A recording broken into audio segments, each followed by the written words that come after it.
You are listening to The Coach's Corner with your host, Alex Ramirez, on the Pro 10 Radio Network, a production of Pro 10 Global Sports. Enjoy the show.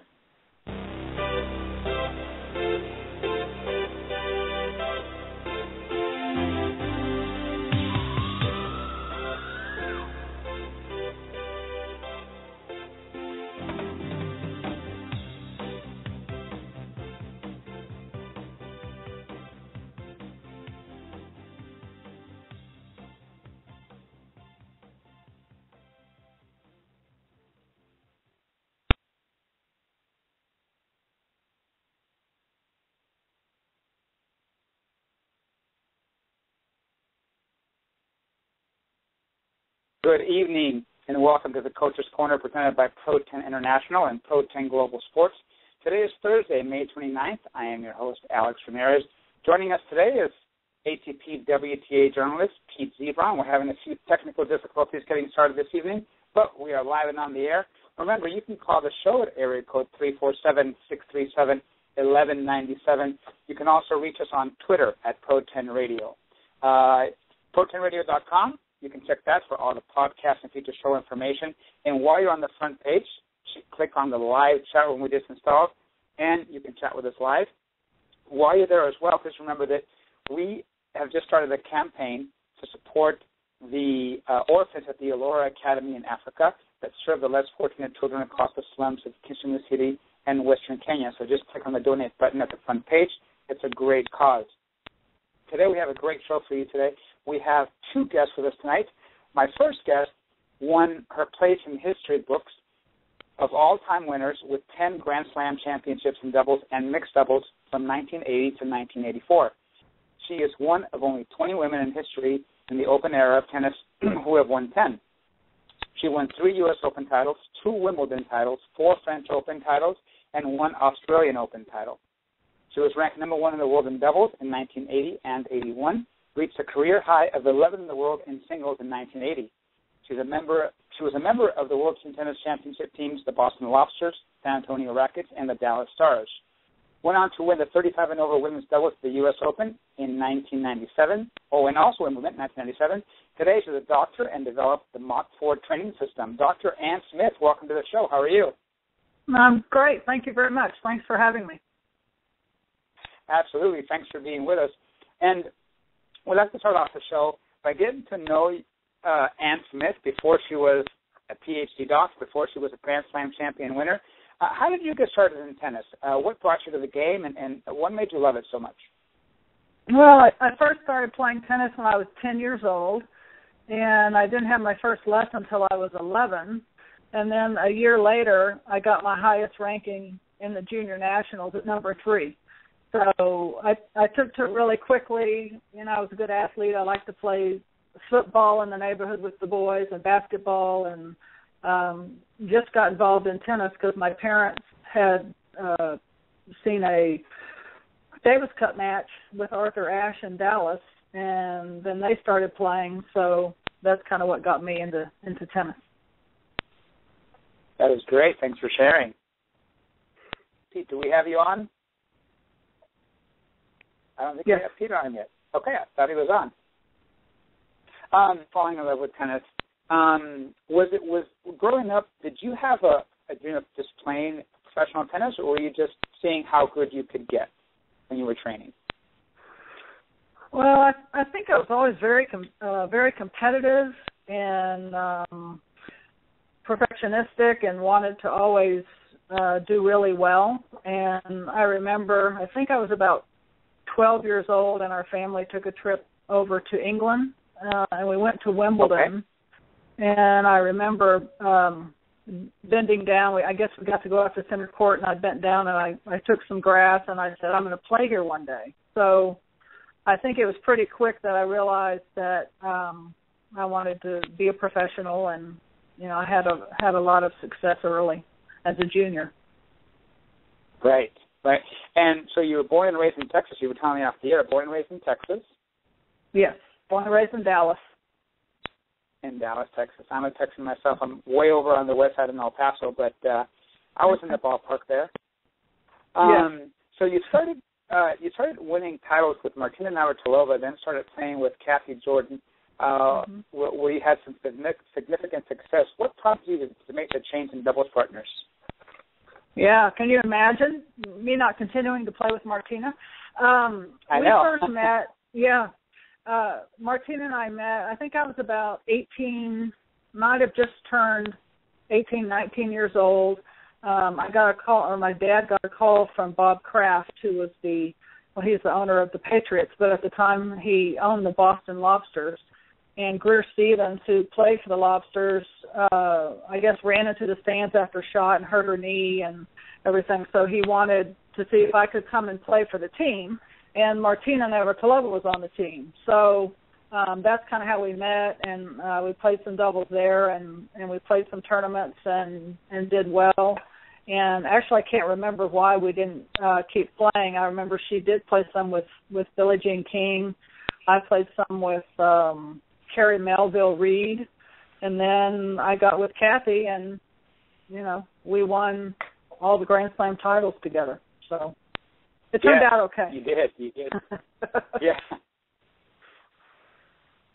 Yeah, that nice story there, and I was wondering if you can elaborate a little bit on how you got to play with Kevin Curran. You won 3 mixed doubles major titles with him. How did that partnership come about? Yes, Kevin and I, we won 2 U.S. Opens and Wimbledon, and I think I was probably about 19, 20 years old, and my father, who was always very involved in my career, he had a friend in New York named Mr. Hy Zausner, and I think Kevin Curran stayed with Mr. Zausner or something, and so we just got paired up to play mixed doubles, and I can't remember exactly when, I think it was pretty quickly that we won the U.S. Open. So I remember I played with Stan Smith, probably my first U.S. Open, and then I think after that it was with Kevin. So he was a fabulous partner, enjoyed playing with him, tall, powerful, very fast. It was nice being at net when he was serving. Yeah. Yeah. Definitely so, definitely an advantage. Yeah. Yes. So you enjoyed your success on the tour, on the WTA tour, retired, and rejoined the WTA tour in 2005. What prompted you to make the return playing competitive tennis at that time? Well, at the time I was living in the Boston area, and I was working in Dean College, which is it's a 2-year college in Franklin, Mass. And I was the director of the Learning Center there, and I had that position for about a year, and I really enjoyed it. But I kept seeing Martina, playing still when she was in her 40s and then on into her early 50s, and I thought, why not? So she kind of inspired me to get back playing. So, and I wanted to really see, what the modern game of tennis was all about. I had 2 goals by starting back. Was to see what the modern game was about and to win another doubles title. And so I was able to do both of those things. So it was an interesting experience for me. Yeah, absolutely. Congratulations on that. And in reading some of your bio material, something came across that really intrigues me, and that is the fact that you were the mental training consultant for the Harvard women's tennis team. I'm wondering if you can elaborate a bit on what your duties were and some of your results.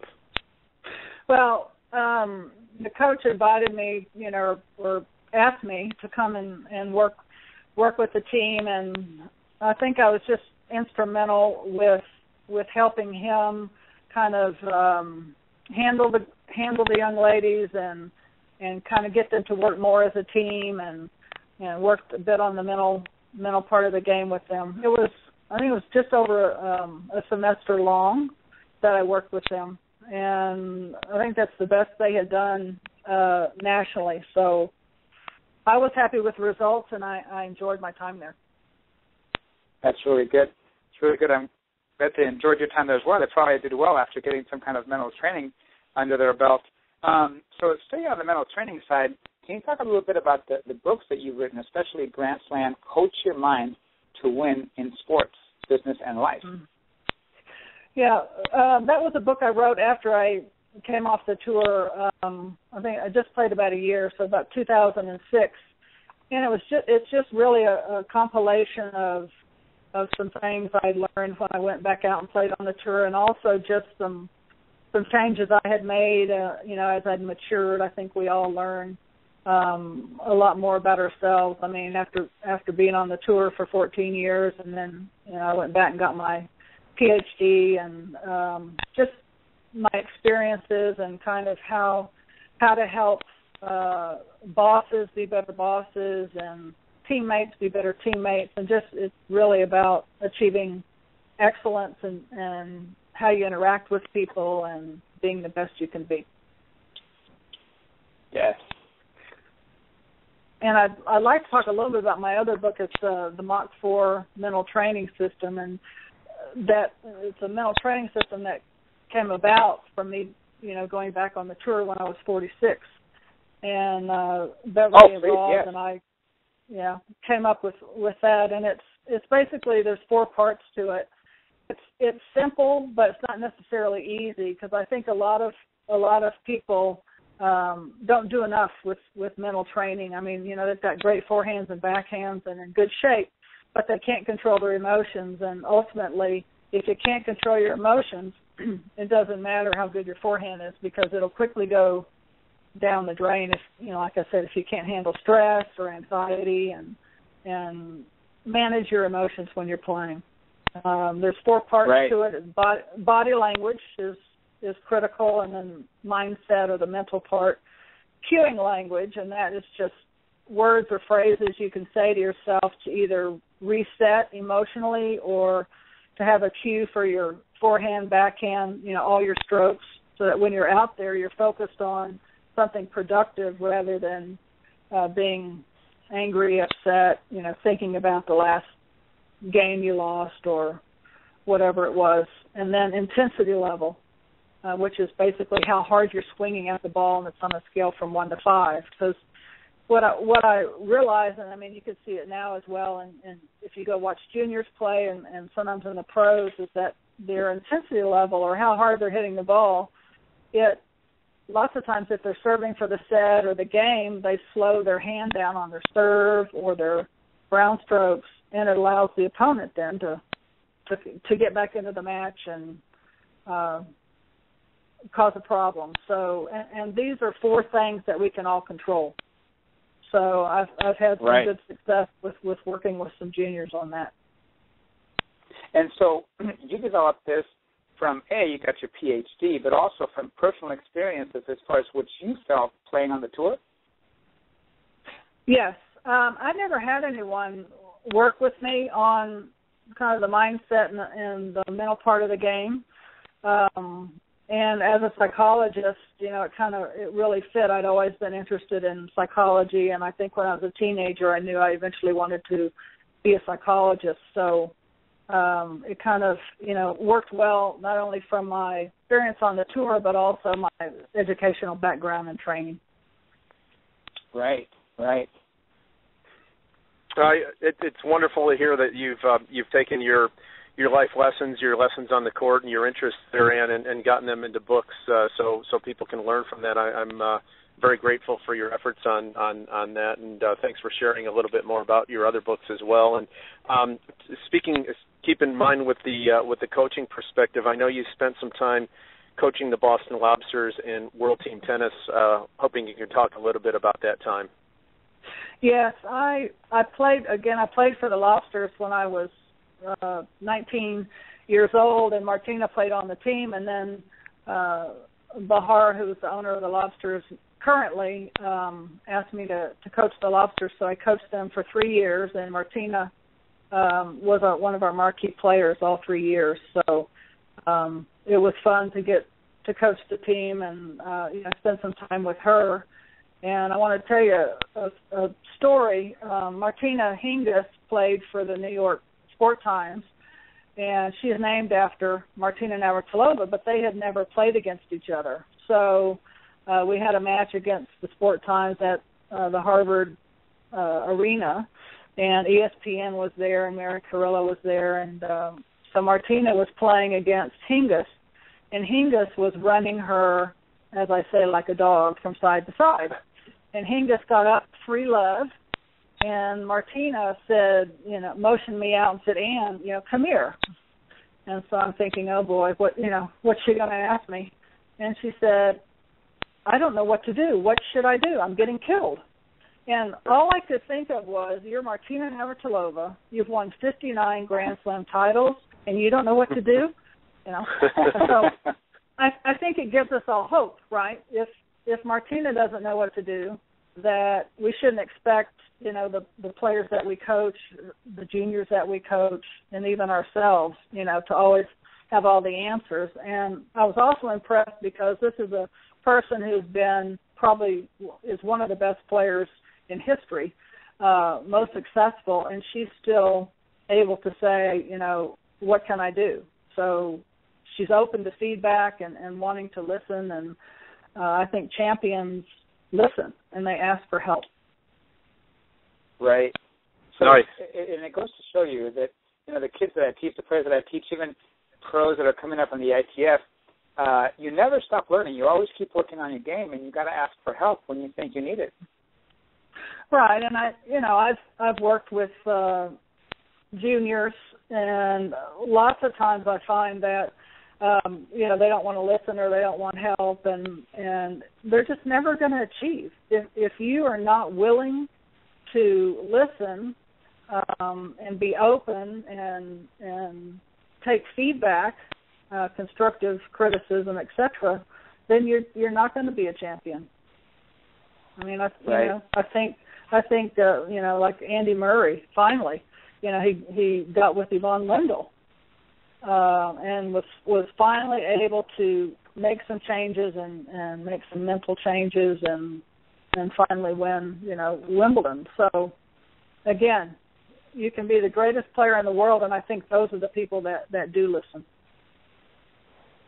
Yeah, agreed. I really love I cover Cincinnati every year, Ann, and the majority of my questions to the players have to do with coaching and the tactics and what have you picked up on your new with your new coach, et cetera. And obviously there's been a lot of activity on the men's and women's side with people bringing people in, and you mentioned probably one of the best exhibits, if you will, is Murray's success with Yvonne Lendl. And along those lines, you congratulations on earning your doctorate degree. And I was wondering, what prompted you to pursue a doctorate, and also what was your major when you were an undergraduate as well? Well, I always wanted to be a psychologist, I think, because I enjoyed helping people. And so I went to Trinity University right out of high school, and I was there for 1 year, and I played on the team. And during that year, I played on the Pro Tour as an amateur. I played 3 tournaments, and I came onto the computer at number 31 in the world by the end of the semester at Trinity. So I thought, you know what, I can always come back to school. I'm going to go ahead and play on the tour. And that's what I did. After I was through playing, I came back to Trinity and finished my undergraduate, which was psychology, BA in psychology. Then I attended the school psychology program and the master's program at Trinity for 1 year as I applied to get in to the doctorate program at the University of Texas at Austin.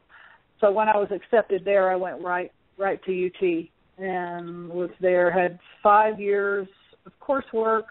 Then I had a year of internship, and then to be a licensed psychologist, I have to do a year of postdoc. So it's a 7-year experience, including dissertation and defending dissertation, etc. So it's a long process, but I wanted to be able to get my PhD and be able to practice independently to get a license to do that. Well, great story. Very Thank you. commendable. And congratulations on your achievement. Absolutely. Thank you. We're coming up on a break. More with Dr. Ann Smith after these words. Don't go anywhere. Hey, Thirst, can I try out a few Coke Summer sound effects on you? Cool. You okay with this? And this? And what about this?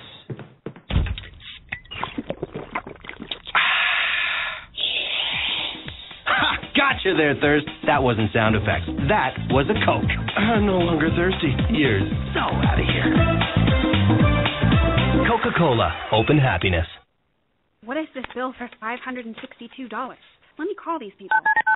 Thanks for calling Big Tobacco. How can I be of assistance? Hi, I was going through my mail and saw this bill saying I owe $562 for smoking-related expenses. That's correct, ma'am. Yeah, what's the deal with this bill? You see, smokers miss more work and retire earlier, which costs Nevadans $903 million in lost productivity per year. Also, smokers get sick with diseases like lung cancer and emphysema, costing another $565 million in medical expenses. So, when you add it up and divide by a total number of Nevadans, it comes out to $562 per Nevada household. Okay, but I don't smoke. Well, whether you smoke or not, every Nevadan pays the bill. You know what? I'm not paying this bill. Actually, you already did. And you'll be making the same payment again next year. Well, thank you for your call. Hello? Is smoking worth it? Learn more at smokefreevegas.com. That's smokefreevegas.com. Or for free help quitting smoking, call 1-800-QUIT-NOW. That's 1-800-QUIT-NOW. Made possible by funding from the Department of Health and Human Services. Little Caesars, home of the $5 hot and ready pepperoni pizza, now has a deep dish pizza with 8 crispy caramelized corner slices and even more cheese and pepperoni. So head on down and grab a large for just $8 and tell them Alan Varner sent you. They won't know who that is, but as a voice actor, I'm always trying to get my name out there. Check me out at alandoesvoices.com. That's ALAN doesvoices.com. But first, get the new deep dish pizza. It's hot and ready every day from 4 to 8 p.m. for just $8, only at Little Caesars. Pizza. At participating locations plus tax. Hi, this is Jeff Salzenstein. Hi, this is Kendall Hart. Hi, this is Dick Gould. Hi, this is John Embry, and you're listening to the Coach's Corner on Pro 10 Radio Network.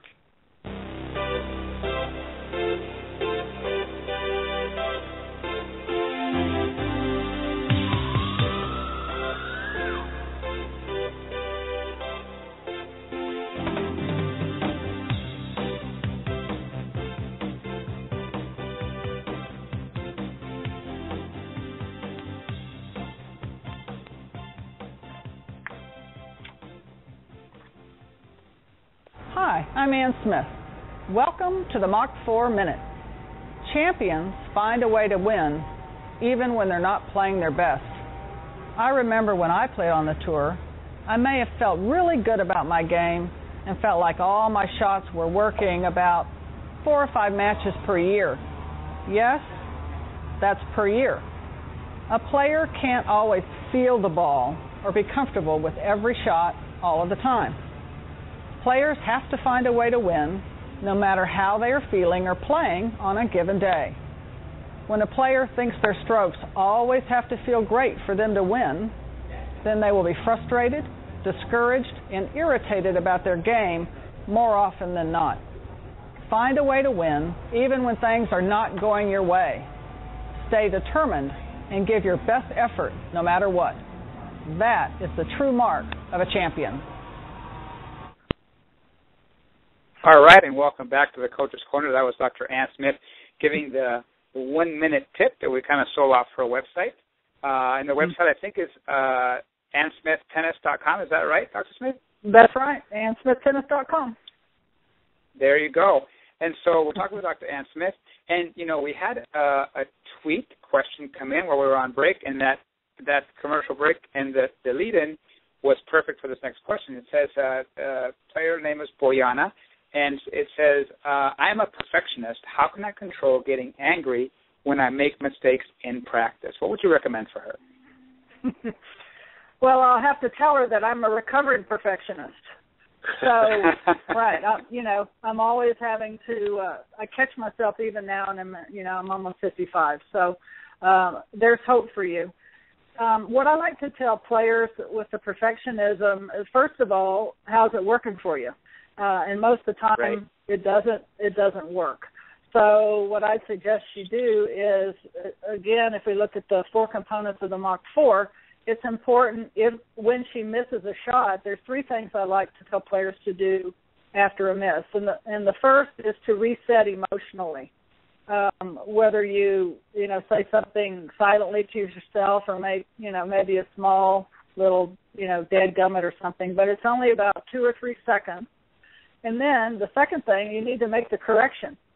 So if you've hit your approach shot cross court and come to net and got past, then the correction is, well, next time I get that approach shot, I'm going to hit it down the line and cover the line. And the third thing is to plan the next point. So if you're serving, where are you going to serve? If you're returning, where you're going to hit your return. So if you do those three things in between points, you don't have time to be, getting upset and angry about the last point. So but you just really have to reset and say it's okay and move on. But you have to practice it. You have to practice it in practice every single time you step out on the court, so that when you get in a match, it becomes more second nature. There you go. Thanks for the question. Thank you. Yeah. Let's see here. The next question is from the coaching point of view. Is there anything that the coach, as working with a player, you see the player getting frustrated, and sometimes they don't want to hear anything, but sometimes as a coach you need to give them that instruction. Is there something that coaches can say or do to help the player get out of that frustrated mode they're in, so they can actually open up to learning the stroke or whatever it is we're trying to teach them at the time? Mm-hmm. Well, I think the relationship between the coach and the player is very important, and I don't agree with being harsh and judgmental and critical and all that, yelling at players and that type of stuff. I mean, that just creates players who are going to let you down in the end. So it's more about approaching the player and asking them questions, and kind of getting them to think about things. Because I think as coaches, most coaches, I know they talk too much, and most of the players don't have the attention span. They're not going to be listening. So after about 10 seconds, they might be shutting you out. So I think coaches need to ask more questions and listen, and then once you ask a question and get the response from the player, then you can have some type of dialogue. So it can't just be the coach constantly telling the player what to do. It's got to be a two-way communication. I mean, I don't know anyone who wants to someone always telling them, you're doing this wrong, you need to do this, you need to do that. I mean, that just leads to discouragement. So I think it's important for coaches to engage the player, ask them questions, and then figure it out. Very good. Thank you. Good advice, yes. And Dr. Ann, you talked a little bit about going to Wimbledon as a youngster. I was wondering, when you were growing up, what players were your favorites to follow and watch growing up, and why that was the case? I think I probably liked Billie Jean the most, and probably because, she's just a good athlete, and I remember watching when she played against Bobby Riggs, and I remember exactly where I was in the family kind of garden area or whatever. We were watching her play. So I think it has to be Billie Jean King. Mm-hmm. Perfect. But I don't think yeah, right. I don't think I really.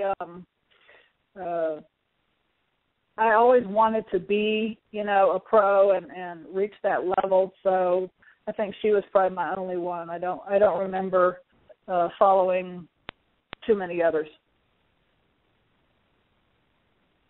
That's definitely a good one to follow for sure. So we got another question here on Twitter. This is from Tennis Mom, Texas, so somewhere in your neighborhood. And she asked, if we don't live in Dallas, are you still able to help a player out either via email or phone or Skype? Do we have anything like that set up for clients like that? Good question, Tennis Mom, Texas.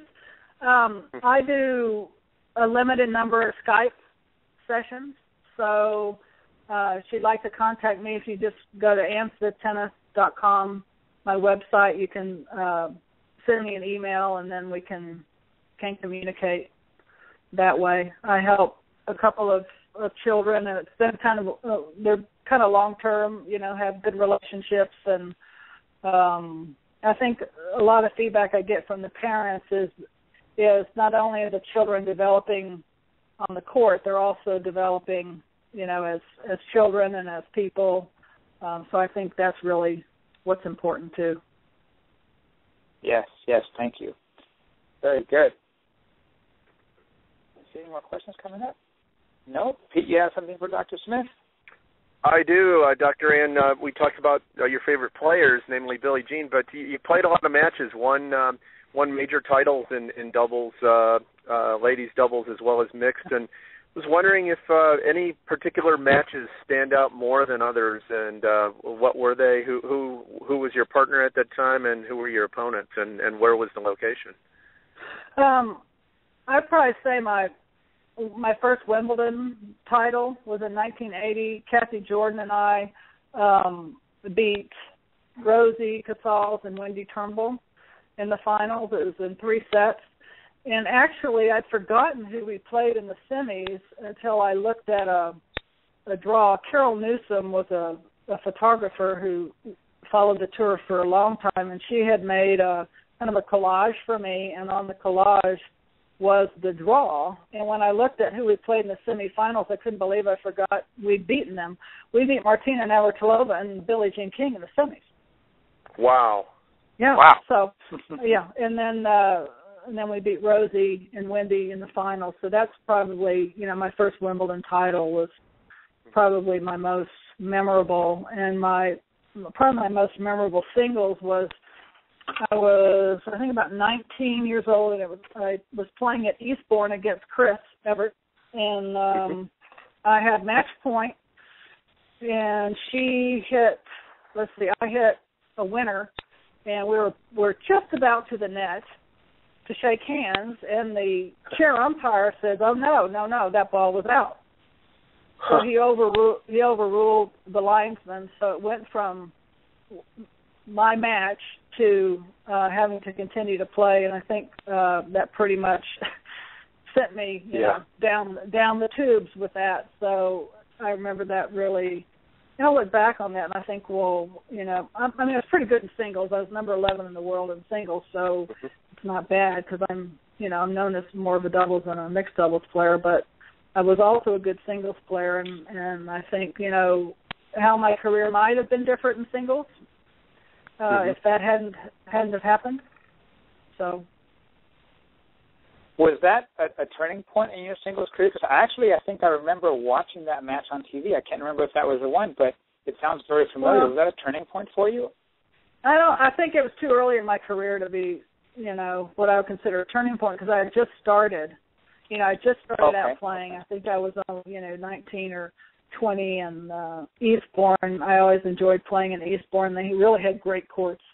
Enjoyed going down there. It was a nice town and everything. So, but I think I was in a funk after that match for quite some time.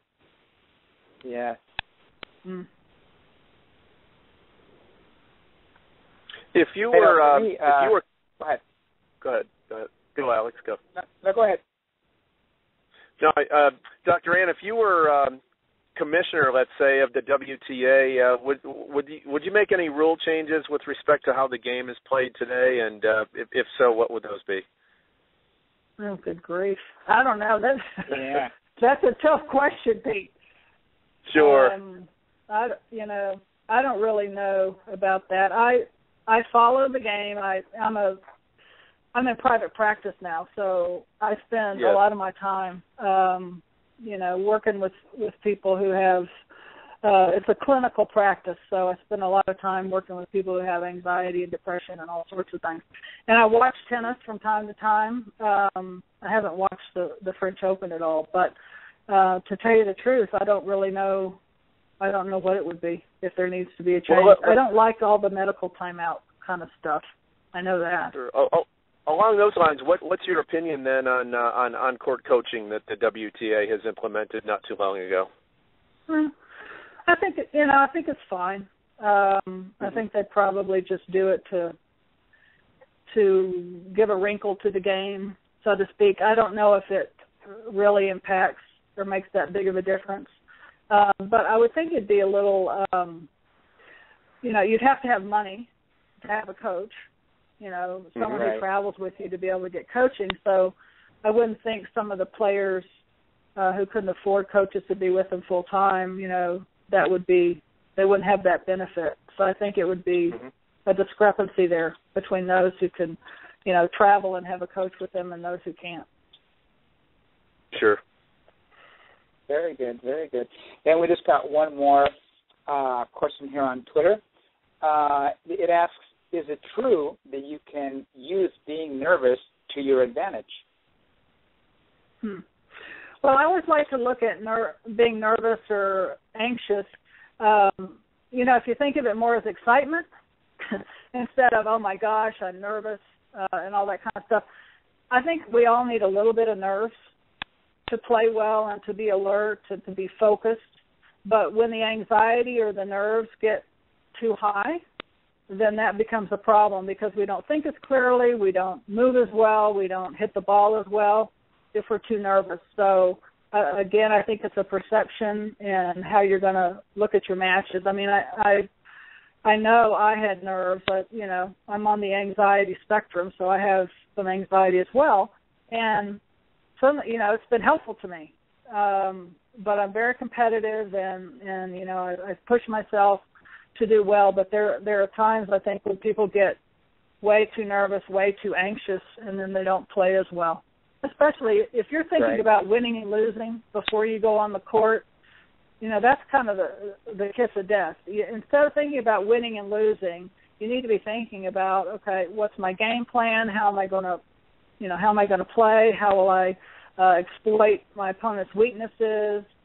I'm going to have strong body language. I'm going to make sure I'm predominantly positive. I mean, if you think about those things before you play your matches, then you shouldn't be as nervous. But if you're way too nervous before you play, it's usually you need to pay attention to what you're saying to yourself, because you're probably telling yourself, what if I don't win? What are people going to think? Those types of things, because our thought, that's what makes us nervous. So you would want to change the way you think about your match so that you won't be quite as nervous. All right, and there you have it. Good. Pete, we have time for one more question for Dr. Smith. What do you got? Sure, Dr. Rand. Just maybe if you could share something about, I think it's very intriguing that, you got to play not only with but against two of the greatest ever in Billie Jean King and Martina Navratilova. Anything you can share with us and our listeners maybe that we might not know about either woman? Well, I thought Billie Jean was my favorite partner. I loved playing with her. We got along well. Both very competitive.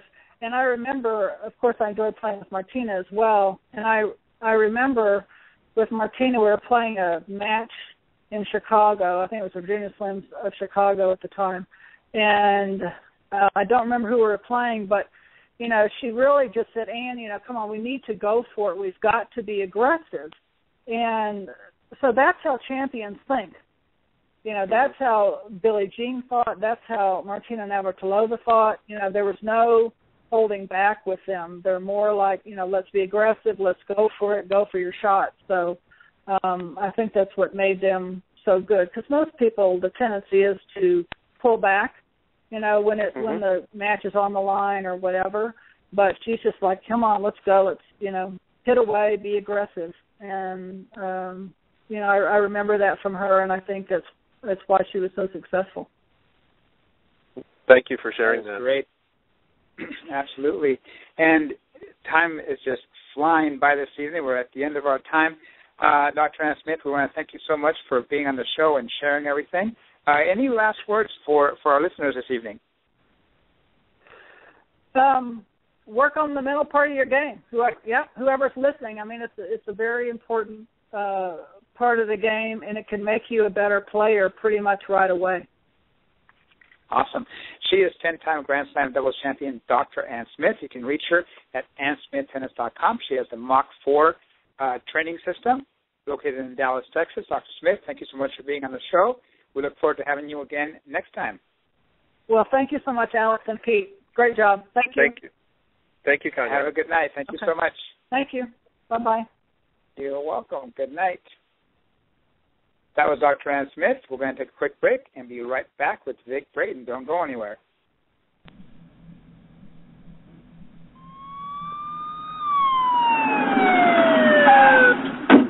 know how fast you were going, son? Call me Ed. Do you know how fast you were going, Ed? You mean exactly? Yes, exactly. No, not exactly. How fast? Fast. Fast, sir? You were going very fast. Fast is my job, officer. Fast is your job? Yes, sir. What kind of job? I deliver, sir. What do you deliver? The world's greatest gourmet sandwiches. I thought Jimmy John's had the world's greatest gourmet sandwiches. Jimmy John's does have the world's greatest gourmet sandwiches. So you deliver for Jimmy John's? I deliver for Jimmy John's. So do you always deliver fast? I always deliver fast. How fast? I deliver subs so fast you'll freak. It's not smart to freak a cop, son. You didn't order Jimmy John's sub, sir. So if I did order a Jimmy John's sub, when would I get it? Now. What if I don't want it now? Then call later. Or I could pick it up myself. Or you can pick it up yourself. Because I'm pretty fast, too. I'm sure you are, sir. Very fast. I believe you, sir. Faster than you. No way, sir. Way faster. In your dreams. You dissing me, son? No, sir, I'm polite. Fast and polite? Very polite and very, very fast. Is that a challenge, son? No, sir, it's a fact. Let's burn rubber, kid. It wouldn't be fair. Why not? You've got a fully blown V8 Camaro with slicks and headers. So? I've got a 10-speed bike.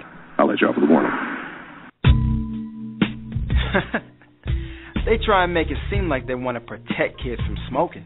But in reality, they've been targeting children for decades. They used to make and sponsor cartoons to market cigarettes. But despite these shows being popular among children, they claimed that these cartoons were for an adult audience. Then, they paid movies to feature their brands. Some of your favorite superhero movies have characters that the industry actually paid to smoke on screen. One industry exec said that, "We must continue to exploit new opportunities to get cigarettes on screen and into the hands of smokers." And now they carefully place posters and other ads at convenience stores and push new products that look and taste just like candy. Who eats candy and sees ads that are 3 feet off the ground? Come on. So you want to know why I'm tobacco free? Because I don't want their marketing to reach my little system. That's why. Learn more at whydoyouthink.com. That's the letter Y, doyouthink.com. Little Caesars, home of the $5 hot and ready pepperoni pizza, now has a deep, deep dish pizza with 8 crispy caramelized corner slices and even more cheese and pepperoni. So head on down and grab a large for just $8 and tell them Alan Varner sent you. They won't know who that is, but as a voice actor, I'm always trying to get my name out there. Check me out at alandoesvoices.com. That's ALAN doesvoices.com. But first, get the new deep, deep dish pizza. It's hot and ready every day from 4 to 8 p.m. for just $8, only at Little Caesars. Pizza, pizza. At participating locations plus tax. To celebrate the not normal Mini Cooper, we hired an expert to tell you about Mini telepathically. Greetings. Relax and listen to my mind. The Mini Cooper hardtop comes with 37 mpg and go-kart handling. Wait, that's not telepathy. Listen again. The bigger 4-door Mini Countryman has seating for 5. Okay, you're just whispering. You're still paying me for this. Come see the 37 mpg Mini Cooper hardtop and the bigger Mini Countryman today. Visit miniusa.com/info for MPG details. Hi, this is Johan Crick, and you're listening to the Pro 10 Radio Network.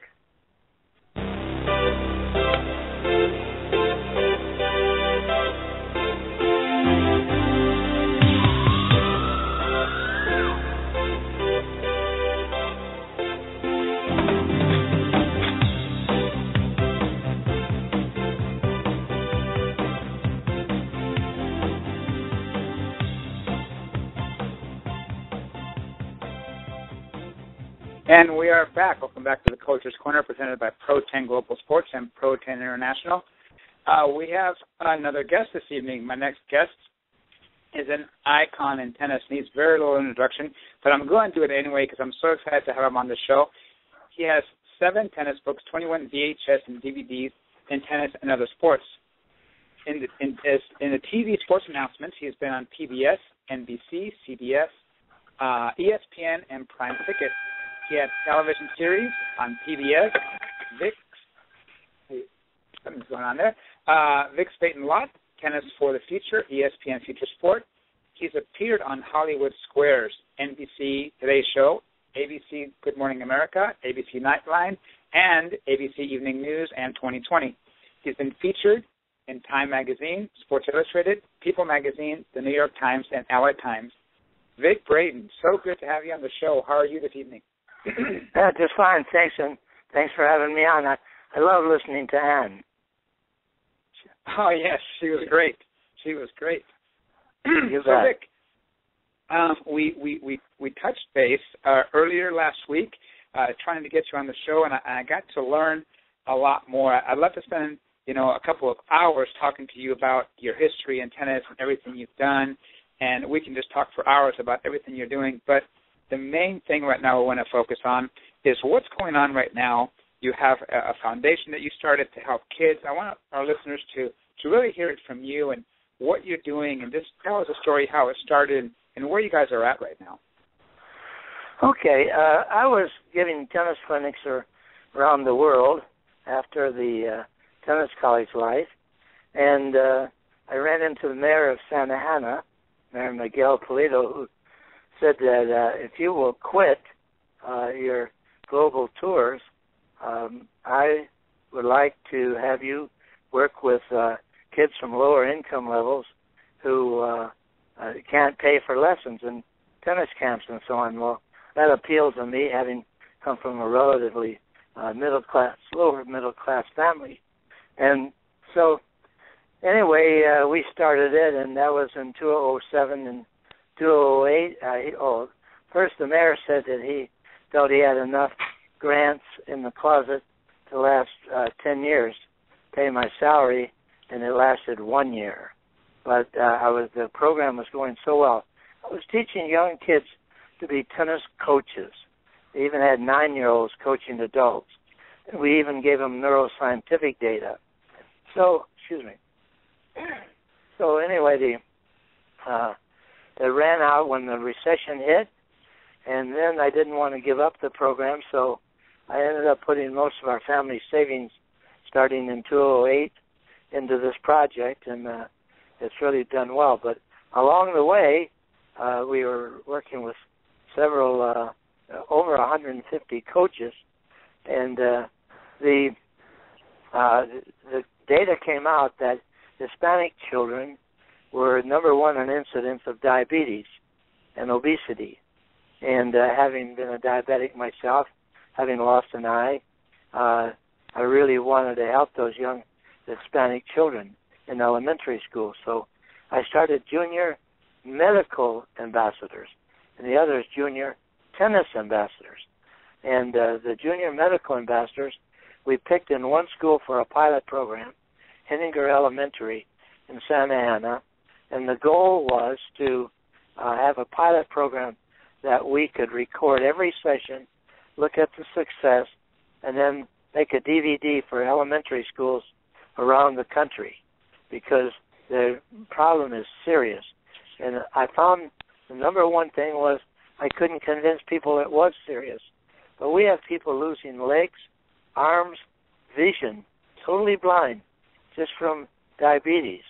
And so I decided I was really going to go after it.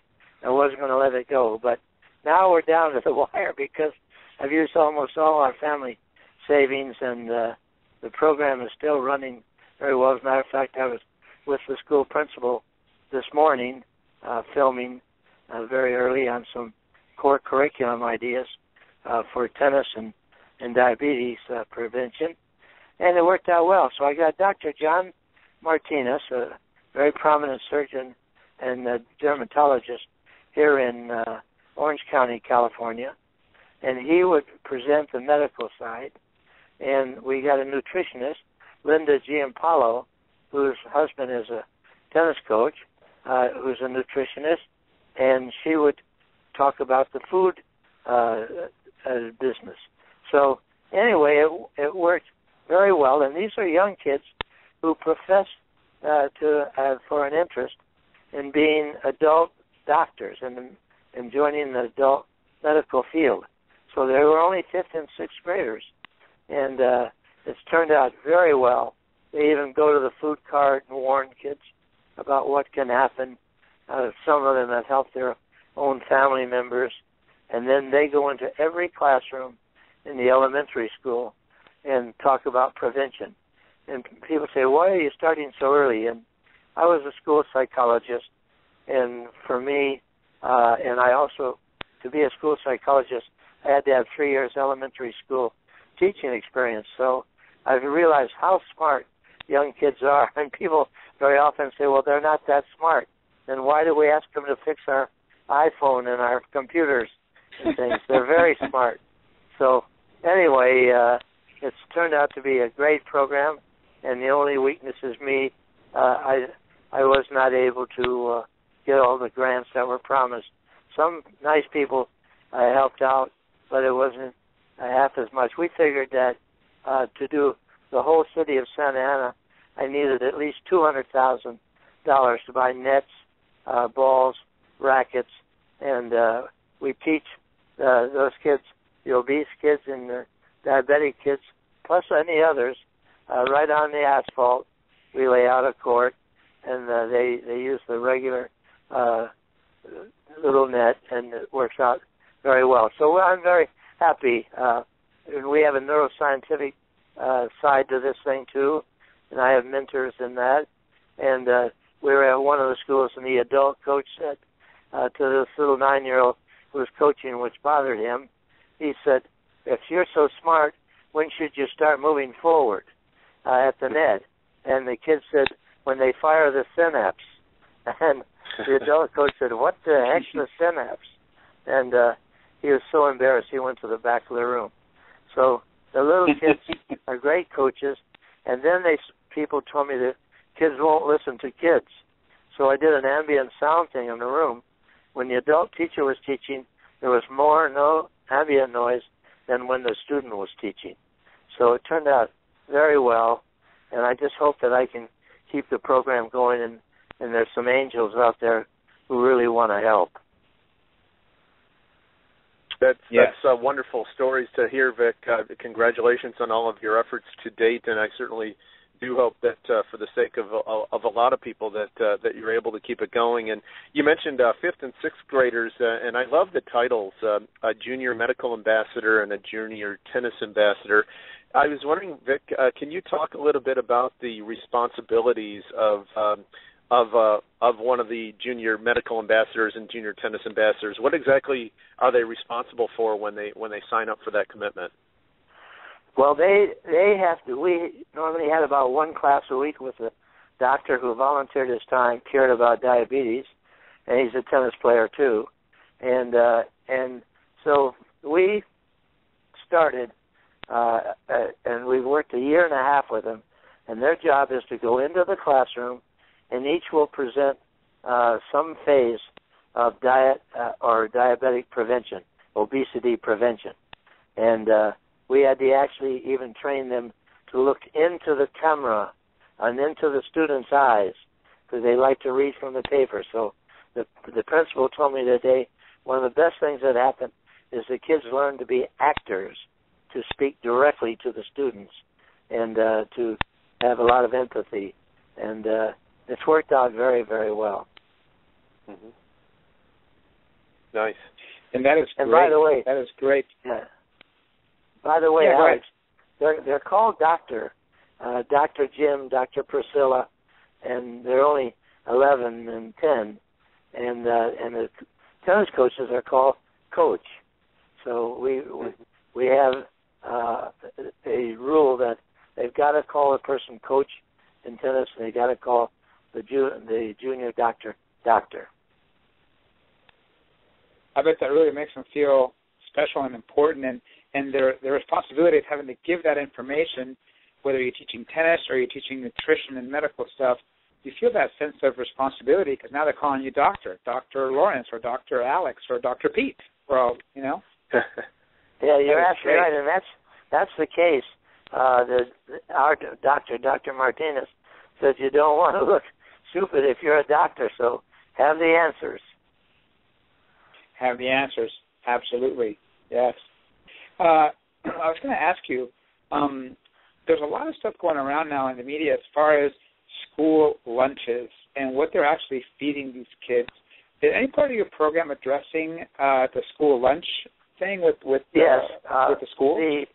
We go right down the line what the school lunches give and also what the food carts give out after school and on the street.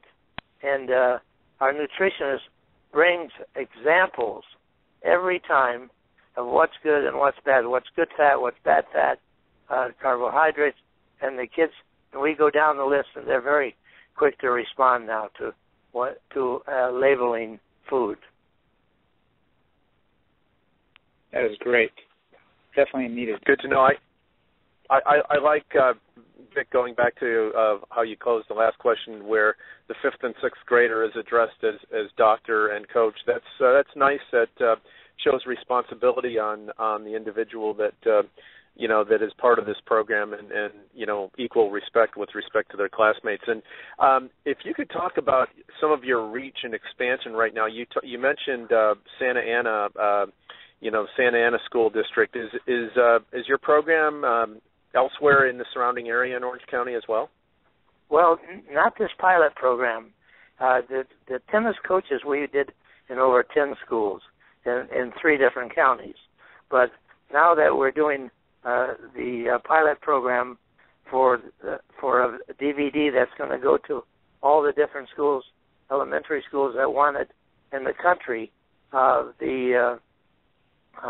we have focused primarily on that Hispanic community because they're number one in incidence of obesity and diabetes.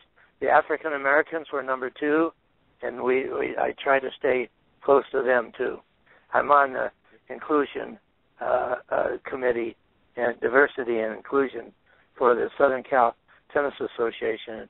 We just try to get everybody in there who wants to.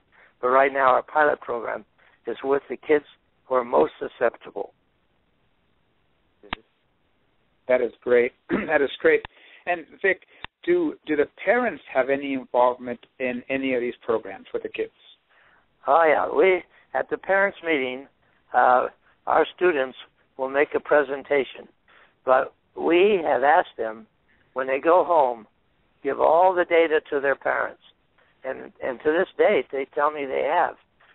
2 or 3 of them have told me that their parents have totally changed the menu. That is awesome. So it's transferring over from what they're learning in school and the program over to their house and hopefully spreading throughout the family. You bet. Well, that's the goal. In the PTA meetings, we are having the kids speak to parents. And so when the kids show how important it is, and when they find out that people, as they get older and their nutritional habits are bad, they could lose a leg, lose an arm, lose their vision. Boy, that can scare you pretty good. Yes, absolutely. Vic, can you talk about, you mentioned needing funds for quite a bit, including tennis equipment. Can you elaborate a little on how on what the junior tennis ambassadors do and their role as coaches? Right. The junior tennis ambassadors, the junior coaches, they have an obligation to we help identify obese children and any kids with diabetes, and because exercise is such an important component in prevention, and we give them the first shot at learning tennis. And in the Hispanic community, the students primarily focus on soccer, and so this is a whole new ball game for them. The young tennis coaches set up tennis nets and start with their students, and the students are identified before the PE session, and they know exactly where to go and what to do, and we'll see what happens to some of these kids that want to be coaches. I'm hoping they'll remain coaches in some of their adult life because they're really very sensitive to some of the kids' needs, and the kids really respect them. Absolutely. That is great. Vic, can you give our listeners the website information where they can get more information about the program? I think it's tennisambassadors.com. Is that correct? Well, no, I think the best thing for people to do, if they have an interest in helping, my email address is, and I answer all of them, it's just my name, Vic Braden, at vicbraden.com. It's VICBRADEN at VICBRADEN.com. So just my name. Send me an email. I'll give you all the data that you need, and I'll also tell you the different links to work on to get some data. And just so everybody knows, we are going to put a lot of this information on the Pro10Radio.com website, along with some videos that Vic had sent over. And we're starting a campaign here at Pro10 Radio to help raise money through a crowdfunding site. We may do some auctions, items of autographed memorabilia. And so we're really jumping on board, and we hope people out there can also jump on board and help out this great cause. Vic, just to close out before we finish up, can you tell us a little bit about, you've been doing this for quite a while, though, basically on your own nickel. How many years have you been doing this on your own dime? Since 2008. Wow. We've raised about 30% of what we needed, and we were stuck with the rest. You were stuck with the rest, and you just kept it going, and now it's just crunch time, and it's time to have it's other time to, angels step up. Boy, I can't tell you how much we appreciate it. We've just been racking our brain, and the biggest problem is I haven't been able. As a matter of fact, I was talking to Elizabeth Prophet. She's trying to get on the Pro Tour, and she's a type 1 diabetic. Has to carry the pack with her when she plays, but she's trying to get on the Pro Tour, and but what she goes through in the middle of a match, the blood sugar starts getting too low or too high, whatever. She has to stop. There's just a lot of kids suffering. And by the way, I should mention I'm also on the board of the Arthritis National Research Foundation, and we help young researchers, and our president raises the money, so it's not me. I'm not good enough. But I'm working towards helping junior tennis players who have arthritis. There are 300,000 young children with juvenile arthritis. And so I'm just hoping before I check out of this globe that I can really help some of these kids with arthritis. But it's very interesting listening to Ann. When I was a 6th grade teacher, I wanted to find out what I taught them that was meaningful in their adult life. 55 years later than the class, I brought them back for a reunion. And we had 110 students there from all over the globe, and because we did a lot of very interesting things. But I just have so much faith in young people changing everything. And with the diabetes, if we can get elementary schools, that's where it belongs. In high school, the habits are too great, just too great for a lot of kids to break. But if they start in elementary school, I think we'll lick diabetes. I hope so, and thank you for everything you're doing. And you've done so many things in tennis and things around the world in the Vic Braden Tennis College, and for you to jump in to do this, it's just we're grateful for you and for your passion to help these kids out. Well, it's really nice of you to say that, Alex, but I'm not going to feel good until I run into some people who can afford to help me out a little bit. I'm not asking people to make major sacrifices, but if there are people who can afford it, we'll take any kind of help we can get, because right now we're very close to. I don't even have enough to finish the video for the elementary schools, around the country. So anyway, if they'll send me an email, they'll certainly get an email back from me. And if you put down something so it doesn't go into junk mail, some title, I would really appreciate it, because I found some very, very important messages in junk mail, and so I'm starting to watch for that. Yeah, they can slip in there. Yeah, Vic, you I know you've got hours, hundreds of hours of videotape from back in the day. Can you share a little bit about some of your favorite experiences and encounters with tennis personalities and players that we all know? Yeah, if you go on YouTube and look at Vic's Vault, you'll see a fun one I did with Arthur Ashe, and it's on there right now. And I'm trying to use that as a teaser to see if I can do Vic's Vault and raise money for the diabetic program and for the arthritis program. But I started with Jack Kramer in '58. I was a school psychologist in Hermosa Beach, California, and I left that to join Jack Kramer. And there we had Segura and Gonzalez and Kramer and so on. And then following up with all the Aussies, Rosewall and so on, and Laver.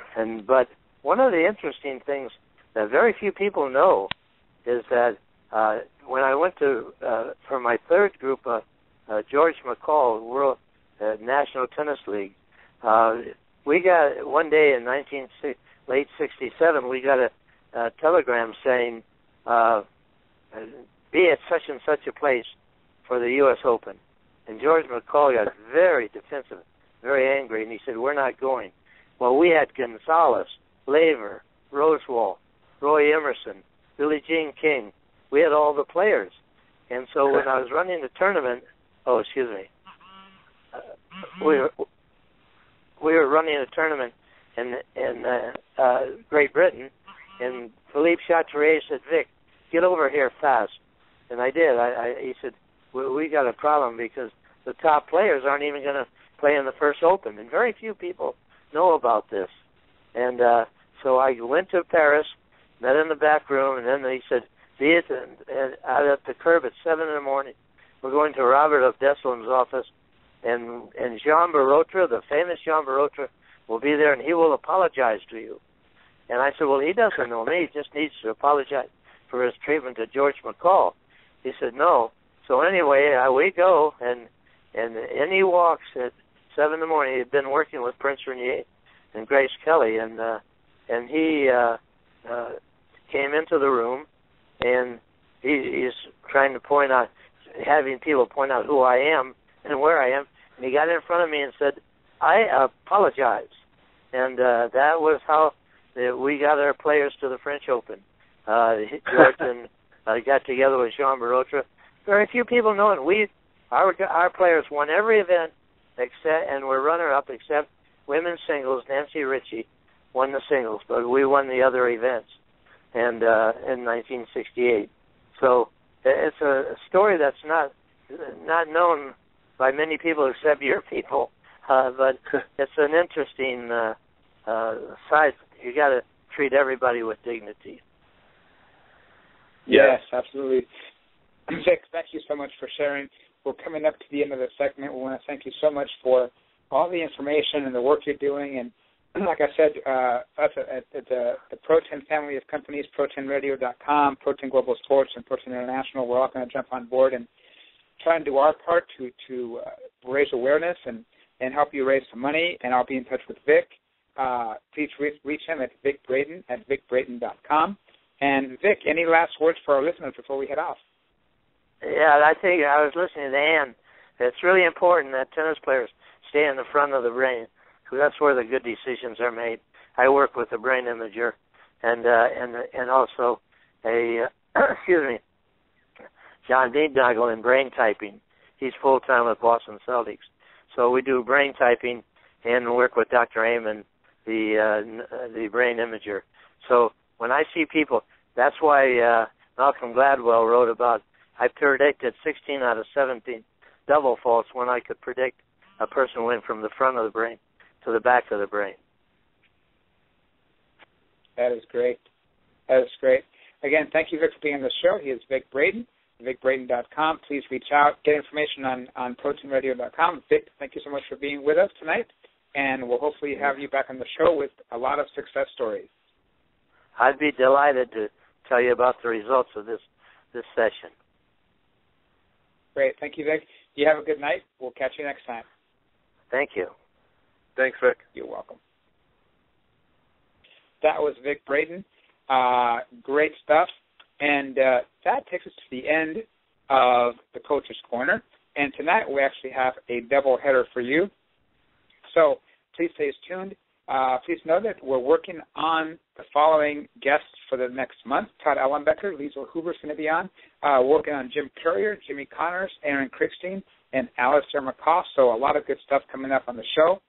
Please stay tuned for Passing Shots with Pete Zebron and a special guest co-host tonight, Barry Buss. This has been another edition of the Coach's Corner on the Pro-10 Radio Network. For Dr. Ann Smith, Vic Braden, and Pete Zebron, This is Alex Ramirez signing off. Have a good night, and God bless.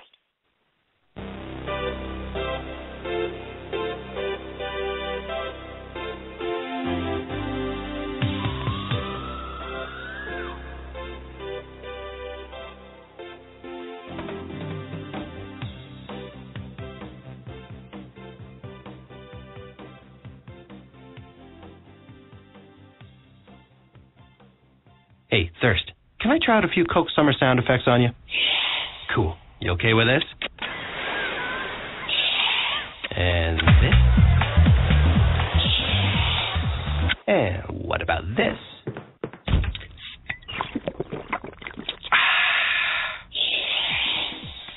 Gotcha there, Thirst. That wasn't sound effects. That was a Coke. I'm no longer thirsty. You're so out of here. Coca-Cola. Open happiness. Little Caesars, home of the $5 hot and ready pepperoni pizza, now has a deep, deep dish pizza with 8 crispy caramelized corner slices and even more cheese and pepperoni. So head on down and grab a large for just $8 and tell them Alan Varner sent you. They won't know who that is, but as a voice actor, I'm always trying to get my name out there. Check me out at alandoesvoices.com. That's ALAN doesvoices.com. But first, get the new deep, deep dish pizza. It's hot and ready every day from 4 to 8 p.m. for just $8, only at Little Caesars. Pizza, pizza. At participating locations plus tax. Hi, this is Dick Gould. You're listening to the Pro 10 Radio Network. You are listening to Passing Shots with Pete Zebron on the Pro 10 Radio Network, a production of Pro 10 Global Sports. Enjoy the show.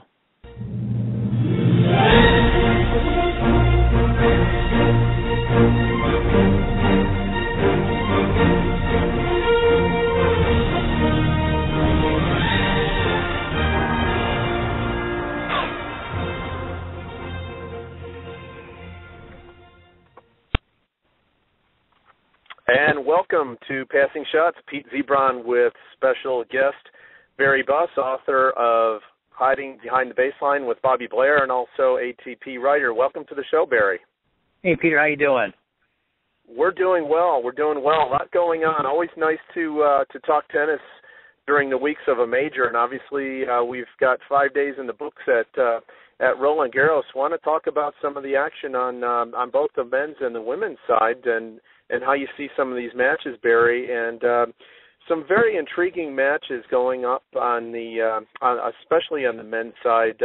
Want to get your take on some of them. We're going to lead off first off with Ivo Karlovic, who had a very impressive straight sets win over Grigor Dimitrov. 6'10" Ivo Karlovic taking on 6'8" Kevin Anderson, who played his college tennis at the University of Illinois and is out of South Africa, now has U.S. citizenship as well. But what do you see in the Karlovic-Anderson match, Barry? Yeah, it should be an interesting matchup. Probably not the most exciting matchup for the kind of quality of tennis that we've grown accustomed to really watching, especially late rounds in the majors with Nadal and Djokovic, Murray, the more defensive, grinding types. Obviously, these guys are huge servers and not very good returners. They're not the best movers. So probably going to get a lot of pretty quick points. And, if I was a betting man, there'll probably be a couple tiebreakers in there. And, it's just probably a matter of just holds their nerves a little bit better. Anderson seems to be having a little better campaign this year than Karlovic. But Karlovic's hot. He had a good win over Dimitrov and another good win, I think, in there too. So, that's a coin toss. If I had to pick somebody, I would take Anderson. I think he's got a little bit more game off the ground and a little younger, and I think he's, I just think he's been having a good run. I think he's probably look for him to get through this match. Yeah, it's nice to see Ivo Karlovic back. He had some health issues and a surgery in there as well. Yeah. And obviously his ranking dipped all the way to about 150 or so, and I think he's up to the high 30s right now. So the winner of that match will get either Seppi or most likely David Ferrer. And another match we want to talk about that's very, very intriguing, and a couple of acrobats out there. Guillermo Fis is going to play Fabio Fognini, and coming in, Fognini, I thought could be a potential dark horse. He has a very solid start to 2014. 3 finals. He won one of them, all on clay actually. But the Masters 1000s, he did not perform well. He was actually up a set and a break against Tsonga, lost the second set, and lost the third set. 6-love was booed off the court. And what do you, besides theatrics and acrobatics, what do you see, Barry, in Monfils and Fognini? Well, that's one of those matches where you almost have to tune in, and they're two of the most flamboyant and players on the tour that they seem to not take themselves so seriously. They're out there having a good time. They're not afraid to show little emotions and have a little fun out there, and so you're going to get. They're not going to sleepwalk their way through this. You're going to get a lot of flair, and both guys seem to be, for Monfils more than anything else, he seems to be very healthy, which has always been a bit of a wild card for him the last few years, and he's had some great runs in Paris before. He's made it to the semis. He had a great win over Ferrer a couple years back, and Roddick and other big-time W's, so he can play. He plays well there when he's healthy. I would definitely consider him to be the favorite.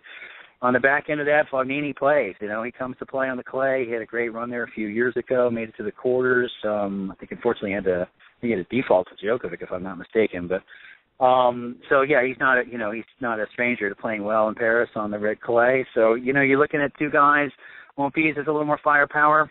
He's bigger, much bigger first serves. I think he's going to get in a bigger forehand.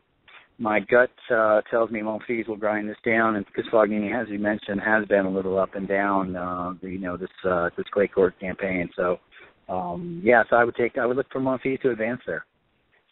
Yeah, and the winner of that match, I'm actually going to go with Fognini, just thinking that he's reverting back to form earlier this year, and the winner of that match, Barry, has a very winnable match, either Guillermo Garcia Lopez, who had a nice upset in the first round, but Guillermo Garcia Lopez or Donald Young, who somehow made it into the third round. So, Monfils Fognini is looking good for the next round. And next matchup, Barry, intriguing one. Philipp Kohlschreiber, who won a title just on Saturday, and in Germany, he's going to play Andy Murray, who... very good clay court player. People forget that Murray can play on the dirt and has had some very good results, not only at Roland Garros, but at some of the Masters 1000s on clay past few years. He obviously is coming back from an injury, but you think Kohlschreiber can do some damage and make some inroads in Murray's game? Boy, this is a tough one. Obviously Murray, I don't think Murray's ever, not only has he not won a clay court title, I don't think he's ever made the finals of one. He's made a few semis in the larger tournaments. So obviously it's not his surface of choice. Kohlschreiber's had some great results. He's a tough one to figure out. He's really solid. I think he straight set a Djokovic here a couple of years ago, so he can rise to the occasion. I just think when you get into the physicality of it, you got a Murray at 6'3" and he's a good half a foot taller than Kohlschreiber. He's just got more pop on his game, and Murray's got enough panache in his makeup there to break a guy down. And I just think he's just got enough. He's got a little bit more. He seems to have picked up some confidence. Even though he lost to Nadal in Rome there, that was a big-time match. He was right there, shot for shot with him, and he got through it, in one piece. And, he's a tough guy to bet against. He is still one of the big four, in my opinion, and a threat in every event he plays. And, obviously he took a little hiccup there with the back surgery and the breakup with Lendl and stuff. But I just think he's a class ahead of Kohlschreiber there. I look for him to advance fairly comfortably there. Yeah, Kohlschreiber, again, with the one-hand backhand, one of the beauties of the game, like Gasquet and like Stan. And I have the feeling that he can take anybody, kind of like Stan used to be. He can take anybody to a breaker or right on the brink of winning, but just in some way, shape, or form against the upper echelon of the ATP Tour just can't get the job done. Yeah. That said, I want to get your take also, Barry, on the fact that Murray is without a coach. Tennis, as you well know, you play the point, but Murray especially likes to look to his box for support. Ivan Lendl's not there. Your thoughts on that, or even better, who do you think at this point in time would be a good fit for Andy Murray in his box? Well, that's a very interesting question. Actually, I wrote an essay on this on my blog on what's in a coach back in January when all the celebrity coaches were being hired, and when Djokovic brought in Becker, and Federer brought in Edberg. And if you even look to the second tier of guys, Rinker brought in Magnus Norman.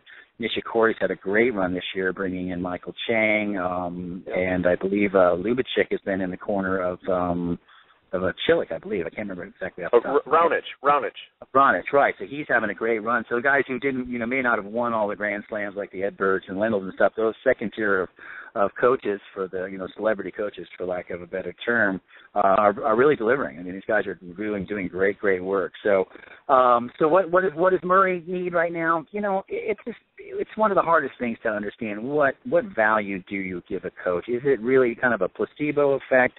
I mean, really, when you're on the court, and a guy who's experienced as Murray is and major winner and stuff like that, he knows what to do, and he knows how to prepare. He's got his mom has probably been his primary coach his whole life, and she's still there. So he still has his support system. Now, does he have Lendl there like he has in the last couple of years when he's had a lot of success? No. Is that going to make a big difference tomorrow and as he advances in the tournament? It's hard to say. Obviously, if he doesn't do well, it's easy to point the finger at that. He needs a coach. If he doesn't, if he succeeds, then maybe, then you go the other way with that. So I don't put too much stock in that, especially, with where he's at. He's been struggling this year anyway. So I think, I think he's going to get through this tournament and probably make a big hire. Looks like he's been interviewing quite a few people and trying to make the right decision to go forward. The next couple of years. So, he'll make a big choice. There's been a lot of rumors out there about who he's going to pick up, and it will be, it'll be a big name. There's no doubt about that. Yeah, a few weeks back it was Larry Stefanki, and I think that would be a really solid selection. But, yeah, I think whoever it is going forward, Andy Murray knows what he's doing, and whoever it is will be a big plus for him in the meantime. Yeah, there's an interesting psychology going on right now. I think it's hard to really assess really the value of that, having that face in the player's box while you're playing those big matches. But the fact that all of these players are making hires like that, they're not doing, everyone is going for the Grand Slam champion or the former, one or two in the world ranked player, to have them in the box on top of their kind of traditional coach and their hitting partners and their family and support system. So it seems to be a trend amongst the top men right now that to have someone of that caliber in the box. So Stefanki would certainly, obviously he's got the coaching credentials. He's had a lot of success and stuff, but would he, is he going to have that same kind of stature that somehow these guys seem to think there's some value in having that big time celebrity in their box right now. I wonder if Murray will break from that tradition, or there's only so many of those guys out there anyway to choose from. So yeah, it'll be interesting to see what direction he goes here. Yeah, and that said, I mean, Djokovic ending last year on, I don't know, maybe 22, 23, 25 match win streak, and then brings Becker into his camp for that, as Djokovic said, that extra 1 or 2% that I was lacking. Wow. They have all the angles figured out. And if you think about it, Djokovic is no dummy, and he's out there, he lost a couple big matches to Murray, in Australia at the U.S. Open and in Wimbledon finals. And he knows that Murray's got this Lendl factor up there. And, so these guys, they're not going to let any competitive advantage, go untapped. So if they feel that obviously Djokovic feels that there is some value in having a person like that up there. He feels that Murray had some form of advantage over him, and he wanted to make sure he evened that up as best he could. Now, what value is Becker bringing to someone as accomplished as Djokovic is? Very hard to say. Fortunately, I think Rome was the first tournament he won that with Becker actually in his box. So it's been an interesting year so far for those guys. So we'll see. It's obviously if they think there's value in it, then there's value in it, and it's more of a psychological thing than any kind of tactical thing at this point for these guys. True. Yeah. Great commentary, and I thought that was pretty ironic too. Djokovic off to a good start this year, winning Indian Wells, Miami. However, as the first tournament he wins with Becker present was Rome. Intriguing there. Yeah. Right. Yeah, winner of Murray, Kohlschreiber gets Gasquet Verdasco, pretty intriguing match. But I want to jump to we talked Mount Feast Fognini. There's 3 of those type of matches that you look at both guys matching up, and you kind of get a smile on your face. And Barry, the next one is Radek Stepanek playing Ernestus Gulbis. What a nice matchup that is. Mr. Davis Cup, Radek Stepanek bringing it home for the Czechs and still playing very well. Got through came from 2 sets to love down in his first round match, and then beat Yuzhny in round 2, playing Gulbis, who has the same coach physio these days as Dominic Thiem. So winner of Stepanek and Gulbis gets Federer. But before we get to Mr. Fed, who you like in Stepanek and Gulbis?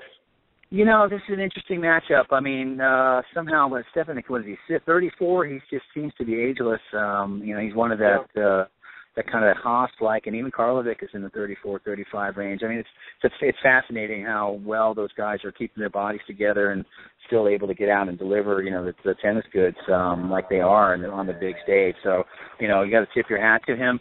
Gulbis has been hot. He's had a great run this last once he recommitted himself to tennis about a year ago, and he was out of it. He was thinking about retiring. He's obviously very colorful. He's got a big game. He's got just backhand. He's got a backhand from the gods. He's got a huge serve. And that forehand is always enjoyable to watch. And you're gonna get paid for with him. He's very very emotional. There'll probably be a couple conduct warnings and a fine or 2 by the time it's over. And kind of look at Gulbis is, it's interesting. If you look at a lot of these round of 32 matchups, there are not a lot of guys there who've gone deep in majors. You've got a lot of guys who've had good runs, your Karlovics, your Gulbises and stuff, but, there's not a whole lot of guys that have gone deep and stuff, so it'll be interesting. Here's a couple guys here who have always been kind of, around, but none of these guys have gone deep in majors before, so this is a big opportunity, and whoever can really handle their nerves better than any, at the best, I think will come out ahead. But I think, we got to go with the younger younger Gulbis, who's been in a little better form and this year, and I look for him to advance.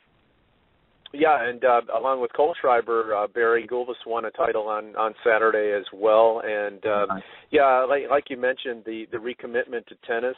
He's 6-0 in finals. When he gets to the final on Sunday, he knows how to win. And kind of made some noise, made some headlines recently, earlier this year, when he said he intends or wants to get to number 1 in the world. So all power to him. That's nice to hear his recommitment to tennis. Obviously, a lot of work to be done, a lot of results to get there, but nice to know that Ernest Gulbis has his head on straight with respect to taking the court. So winner of Stepanek Gulbis, and I'll go with Gulbis like Barry, takes on Roger Federer most likely in the following round. And we talked a bit about Ljubicic's work with Raonic. We'll talk about this match before we go to break, Barry. Milos Raonic playing a Frenchman, Gilles Simon, who has been a little up and down. I've been really impressed with Raonic's play so far this year and on clay this year coming in. Your thoughts on Milos Raonic, Gilles Simon? Wow, that's a great. This is where I really enjoy the majors, and we get these incredibly, interesting matchups like the Gasquet Verdasco. I mean, that's going to be a 5-set thriller probably that'll go for 5 hours. This match here, you get this a wonderful matchup, and you've got the power against just the cleanest, one of the cleanest counter punches you're ever going to see in Simone. Simone struggled for a while this year, but then he put in a good effort there in Rome. He almost took out Nadal, so I think he's confident. He's home. He played super here last year. Took Federer to 5 sets. He looked very, very good in that. But on the back end of that, you got Raonic, who seems to, he's doing better. What's interesting, you got a lot of big guys doing well. The big bangers. You got several of the huge servers, Isner, Anderson, and Karlovic. You've got, you got Raonic. You got a bunch of these big guys that actually seem to do a little bit better on the clay than some of the faster surfaces, because they have a little bit more time to get to the ball, and they can get their serves are still very effective. But the interesting thing with Raonic, his movement's gotten a little bit better. And he seems to be, obviously he's very mentally tough. So I look for this to be a very close match, but I think he pulls this out probably in 4 tight sets. He seems to be winning these kind of matches lately, and is kind of ready to go to that next level. That's a great observation about, the big men having success at Roland Garros this year, the big servers, and Milos Raonic definitely in that camp. And I can't say enough about, I really applaud his decision to bring Lubicic into, the Raonic, born in Montenegro, Lubicic obviously Croatian from the same neck of the woods, if you will. A nice partnership, nice relationship there. And I'm actually going to go with Milos in straights. I think he's there for all business this week in Roland Garros. And winner of Raonic and Simone will take on most likely Martin Klizan, who won a clay court title earlier this year as well. And Barry, we've got some more ATP matches to discuss when we come back after break, as well as some WTA matches. And we'll be right back, Pete Zebron and Barry Buss, right after this.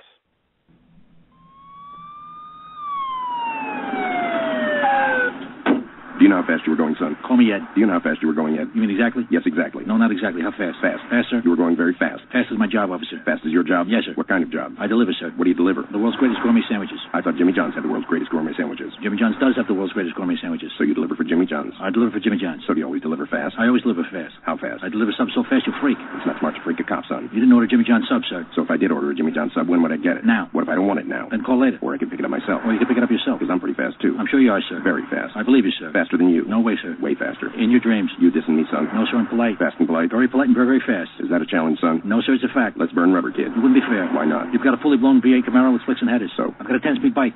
I'll let you off with a warning. They try and make it seem like they want to protect kids from smoking. But in reality, they've been targeting children for decades. They used to make and sponsor cartoons to market cigarettes. But despite these shows being popular among children, they claimed that these cartoons were for an adult audience. Then, they paid movies to feature their brands. Some of your favorite superhero movies have characters that the industry actually paid to smoke on screen. One industry exec said that, "We must continue to exploit new opportunities to get cigarettes on screen and into the hands of smokers." And now they carefully place posters and other ads at convenience stores and push new products that look and taste just like candy. Who eats candy and sees ads that are 3 feet off the ground? Come on. So you want to know why I'm tobacco-free? Because I don't want their marketing to reach my little system. That's why. Learn more at whydoyouthink.com. That's the letter Y, doyouthink.com. To celebrate the not normal Mini Cooper, we hired an expert to tell you about Mini telepathically. Greetings. Relax and listen to my mind. The Mini Cooper hard top comes with 37 mpg and co-cart handling. Wait, that's not telepathy. Listen again. The bigger four-door Mini Countryman has seating for 5. Okay, you're just whispering. You're still paying me for this. Come see the 37 mpg Mini Cooper hardtop and the bigger Mini Countryman today. Visit miniusa.com/info for MPG details. Hi, this is Johan Crick, and you're listening to the Pro 10 Radio Network.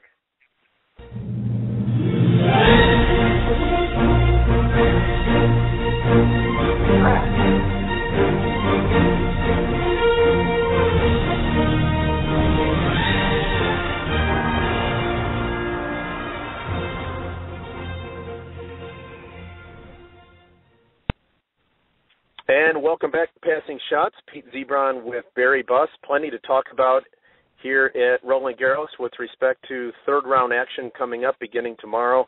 Plenty of blockbuster men's matches. We've discussed several of them, a couple more to talk about before we get to the ladies, Barry. And I mentioned 3 of them just jumped out with respect to the matchups between the guys, the fun matches, Monfils, Fognini, Stepanek, Gulbis, and the third of these matches has to be Joe-Wilfried Tsonga and Jerzy Janowicz. Tsonga, maybe a little bit of a fitness issue coming in. I really thought he should have had Federer in Monte Carlo in the quarterfinals there. Fed escaped that. Jerzy Janowicz winning the first 2 rounds at Roland Garros, his first 2 wins since Rotterdam in February. And he's going to have a boatload of points to defend semifinals in Wimbledon. And possibly has righted his game on the clay. And Tsonga, obviously, a Frenchman playing at Roland Garros, always a tough ask. Your take on the Tsonga-Janowicz match? Yeah, that's a tough one. You got 2 very talented guys who've gone deep in majors, who've got big wins across the board the last couple of years, and when they're playing their game, they can beat they can hang with the elite players. Yeah, but their present form coming into this event has been very questionable. Tsonga's fallen out of the top 10. for the first time in some time, and just doesn't seem to be himself, doesn't seem to be working as hard. He looks almost a little overweight, to be honest with you. So yeah, just kind of questioning his heart right now and how much he's into it. Obviously, he's got more game. I think he just moves so much better than Janowitz does. It's just hard to, I'm a mover guy. I think in these tournaments here, over the long haul of a couple-week event, the guys who can cover the court, the guys who can defend, are generally the guys who are going to come out ahead. And I just think Tsonga's a better athlete, and obviously having the home crowd doesn't hurt. He's played very well in Paris before, with the match points he had on Djokovic a couple years ago, and beating Federer, I believe, last year or 2 years ago. I got to look towards Tsonga to come through this and hopefully he's a little closer to his best form than Janowitz is, and I'm not a believer in Janowitz quite yet. He's had a terrible start to this season. Yeah, big time. I think you're right, Joe. I think home cooking will do him well, and whomever comes out of this, Barry, most likely in the next round, congratulations. You want a chance to play Novak Djokovic most likely in the next round, and Djokovic doesn't have an easy one either. His road is very difficult going forward. He's got Marin Cilic in the next round, and just to read the next list of potential players for Novak, Barry, he's got Cilic in the third round. Fourth round, the winner of the Tsonga-Janowitz match, potential final against Milos Raonic, potential semi against Roger Federer, and Rafael Nadal most likely in the final. Most of the other guys, the top four, have had pretty decent kind draws. Not so for Novak Djokovic. Let's talk about his matchup against Cilic, who's played some good ball after coming back from his suspension. But what do you see anything that jumps out at you, that matchup, Djokovic-Cilic, and then we can talk about Novak's road going forward. Yeah. I love the draw. When the draw comes out, it is exciting. And these majors are not easy to win, and that's why they're majors, and they're extraordinarily difficult events. For 2 weeks, you've just got to be on, and you get a draw like Djokovic has here. You got 5 big time threats coming at you, in the next 10 days of the tournament here. So. The reality, what we're seeing, especially when we see, what we just saw on the women's side and with Wawrinka and Dimitrov and stuff, if the elite players are off their game just slightly, that next tier of players, are having a good day, they can give them all kinds of trouble. And, they can be bounced real quickly. So Djokovic has got he's got a lot of dangerous opponents coming up. If he plays his game, he rolls. If he does not play, if he has an off day, and everybody has an off day in these majors. You just don't get a free, nice 2 week pass to the finals, to the championship. So he's going to have a tough match in there somewhere along the lines, and all of these guys are dangerous. So it is a very difficult draw that he has. He's fully capable of obviously also marching right through it. So his form is great. Obviously, he had a little wrist issue there, so that could be a concern. He gets hung out there for a couple tough rounds, or a little off and on with rain and stuff like that. You're not quite sure what his form's going to be, but he's just the class of the field. He's just so consistently tough, and that's the thing I look at. With these top 4 guys, they're just so incredibly consistent.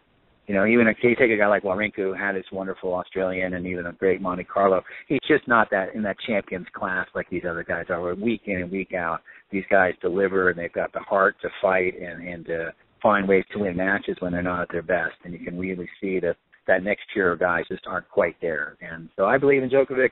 I've been a big believer in his from day one, and I look for him to get through. I think he's pretty much got Cilic's number too, if I'm not mistaken. Yeah, I agree, and you're right. I mean, the draw comes out in majors. It's high excitement to analyze and take a look and speculate. And here we are, third round. It's all the nice blockbuster matches, at least on the men's side, are coming to fruition. And we've reviewed several of them, and I look forward to watching the action. We're going to shift gears just a bit, Barry. Near the end of our show, we'll make our selections to crown the champions in our minds going forward. But switching gears to the WTA, not nearly as many blockbuster matches coming up. Obviously, the women's side has lost their top 2 seeds, Serena Williams, Li Na, in the first couple of rounds. But 3 matches in particular jump out at me, and we've got this year's Australian Open finalist Dominika Cibulkova playing Sam Stosur, who has been a finalist as well as a two-time semifinalist at Roland Garros. Your thoughts on this particular matchup? Ooh, boy, that's a tough one. I think present form, Cibulkova's been having a great run. Obviously, she was wonderful down in Australia. That was a great event for her. I got a chance to watch her play live last year in New York, and just on the practice court. I mean, she's got low margins. I mean, she takes it early and she tees off on everything. So if she can get it going, she can take the racket out of your hand. But Stosur's got a lot of game, or she's got a lot of action on her ball. She can put the ball in places that these clean hitters like the Cibulkovas don't like it. She's got a wonderful kick serve. She's going to start the points. She's going to get Cibulkova hitting high wide backhands almost every point. So I like Stosur's. As long as her mentality is good. She struggles with her nerves from time to time, but I think she's got a lot of good history at this tournament, and she seems to play her best tennis here. When she's good, she's great, and so I look for her to pull that would probably be a minor upset. I think she's probably seated below Cibulkova, but I look for her to advance actually in this one. Yeah, I would too. In fact, if Roland Garros reseeded, if you will, like Wimbledon, we may have seen a higher number with Stosur on the play. And this is actually Barry. This is part of this just absolutely loaded top quarter. Obviously, Serena Williams is not part of that any longer, but. The winner of Stosur and Cibulkova most likely will get Maria Sharapova in the next round, and also like I mentioned, Serena was part of that. We had Lisicki was in there as well. So I mean, we have Sharapova, Stosur, Serena Williams, 3 Grand Slam champions, multiple champions, and then obviously Stosur or Cibulkova a finalist as well. So Sam Stosur or Cibulkova next round would get Sharapova. Next match I want to take a look at is a couple of names that have haven't heard much of Daniela Hentikova lately, but she's there and she's going to play Angelique Kerber, who seems to get very deep in tournaments, even get to finals. But her record in finals is just horrendous. But very tough player. I don't think anybody would want to play her these days. And your thoughts on Daniela Hentikova and Angelique Kerber? Yeah, that's a tricky one. God, Hentikova's been out there for so long, and she's a fighter. I mean, she's probably got probably half a dozen surgeries, and she's still out there fighting the good fight. And she got herself fit and playing good tennis. Kerber had a year. A couple of years ago, she plaid the most matches on tour. I think she broke into the top 5 or 6. She's dangerous. I mean, she's an extremely tough player. She doesn't make a lot of mistakes. I'm not a big fan of the Hentikova forehand. That can really get off the rails on her. So I look for Kerber to do everything she can to kind of just to really exploit that. I'm going to go with youth on this one. I think Kerber's got a lot of upside. Her best tennis is better than Hentikova's best tennis, and seems to be in a good place mentally and physically, and I look for her to advance.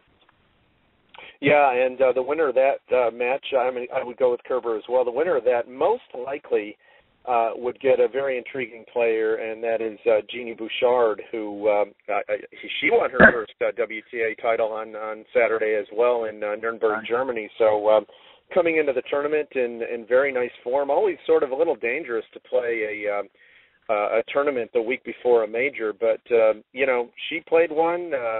Monica Puig played. She got actually drummed by Stosur in the first round, but a couple other players who. Kohlschreiber played one and won, and so did Gulbis. So 3 of the 4 titleists from Saturday are still alive and well at Roland Garros. So I'd be looking forward to whomever gets out of that Hentikova-Kerber match would most likely play Bouchard. A Kerber-Bouchard match would be very interesting there. And the other match I'd like to talk about with you, Barry, on the WTA side, a matchup of Grand Slam champions, Petra Kvitova, who won Wimbledon a few years ago, against 2-time major champion, including 2009 at Roland Garros, Svetlana Kuznetsova. And Sveta's played some very good tennis coming into Roland Garros. Actually, one of the dark horses I have on the women's side. But how do you see that matchup, Kvitova and Svetlana Kuznetsova? Oh boy, yeah, this is check their biorhythms. These two are so up and down, and I could not believe that Kvitova was seeded fifth in this. Yeah. I thought she was having a horrible year. I don't know where her results have been coming from. I lost track of them, but obviously she's not a great mover. She's a great ball striker, but her movement is a big liability. I just have not. She just never looks comfortable on the clay to me. But and she's taking everything early and hitting it as flat as you can. That is the women's tennis way a lot of times. But Kuznetsova's got, she can absorb that power. That's not going to bother her. She's a much superior athlete. If she's healthy and she's mentally focused, she's dangerous. I mean, she can go all the way in these events and beat the best. Her best tennis is world class, Grand Slam winning capable. So, once again, this is all things being equal, both players healthy, both players focused and playing their best ball, I would take Kuznetsova, and the odds of both players being healthy and playing their best ball are slim and none. So I don't know. A lot of it just depends who shows up that day, and who's feeling better about themselves on the court. But I'm a Kuznetsova fan. She's a beautiful mover on the clay, and she's got a lot of variety to her game, and you can't overlook the. She's got a lot of ways to break you down, and I think she should come out ahead. Yeah, possibly one of the quietest two-time major champions. Yeah. She's won too. A lot of people forget that, and she knows how to get the job done. Yes, played significant doubles with Martina Navratilova to help her net game back in the day as well. So, Barry, the winner of that would get either Safarova or most likely Anna Ivanovic, who's putting up a very nice 2014 as well. So, we're going to have a nice fourth round match. Whomever gets through that section there. A lot of times, some of these matchups are get complicated because we just take for granted that these guys are all equal. I don't think Ivanovic has beaten Safarova. I think Safarova's gotten her 4 or 5 times and stuff. Oh, wow. So it just gets complicated. You start looking at their head-to-head, you just never quite know how they match up in these kind of matches. So even though Ivanovic is having, obviously had the big win over Williams and has been playing some grade 10 and beat Maria and so forth, Safarova has her number. So we'll see how that plays out. Anything could happen. She's got a lot of moxie on the clay, but then again, Ivanovic has won there before. So we'll see. Sure. We shall see. Sure. We're going to go into, before we make our picks, we're going to go into a little Hall of Fame, Hall of Shame. We're going to blow the trumpets for some of the folks who are doing some good things on the clay at Roland Garros, and talk a little bit about how and why some of the favorites didn't necessarily get it done. Hall of Fame, I'm going to lead off with something that probably in my mind isn't news, although everybody else seems to be getting a kick out of the fact that we've got 3 American men in the third round. John Isner, not so much of a surprise. People have been waiting for this. Obviously played Nadal, getting to 5 sets against Nadal at Roland Garros a few years ago in the first round. But, two of the other names, Donald Young and Jack Sock. My goodness, how did this happen, Barry? These guys have been there. We forget. Donald Young was up and ranked in the 30s a couple years back, and I think he's made it to the 4th round of the Open. And he's very capable, and he's beaten Murray and Wawrinka, and he's Haas. He's taken out tons and tons of guys in the top 20 in the world. So, unfortunately, when he goes south, he goes very south. It's very public. It's very American, and it's and everyone's ready to riot in the streets, at White Plains because Americans aren't winning majors anymore. So the kid's got a lot of game, and he's really pulled himself together. He's growing up, unfortunately, right in front of us. And when he's good, he's very good. He's not dominant. He's not going to win majors. He's not going to go late into the second week. But that said, he's fully capable of, winning a few rounds in these tournaments every time he enters. As long as the draw, he had a very, very good win in the second round, and he's there. He can play with these guys, and he can beat these guys when he's healthy and playing his best ball. And Sock and Johnson was a great matchup. Both the guys, they're the 2 best. Sock is probably the best junior to come out of American tennis in the last decade. Went through all the junior tennis. And Johnson is without question the best collegiate player to come out. And generally speaking, historically, our best juniors and our best college players do quite well professionally, and just took them a couple of years to get into this top 50, 60 area that they're at now. And these guys are dangerous. They are one-dimensional. They got the big serve, big forehand, struggle with the movement. And then against the power, strong clay court, they're going to struggle. But it's nice. It's a nice result. It's it beats not having 3 guys in there, that's for sure. And considering that he's not our surfaced. It's nice to see these guys do okay. Indeed, yeah.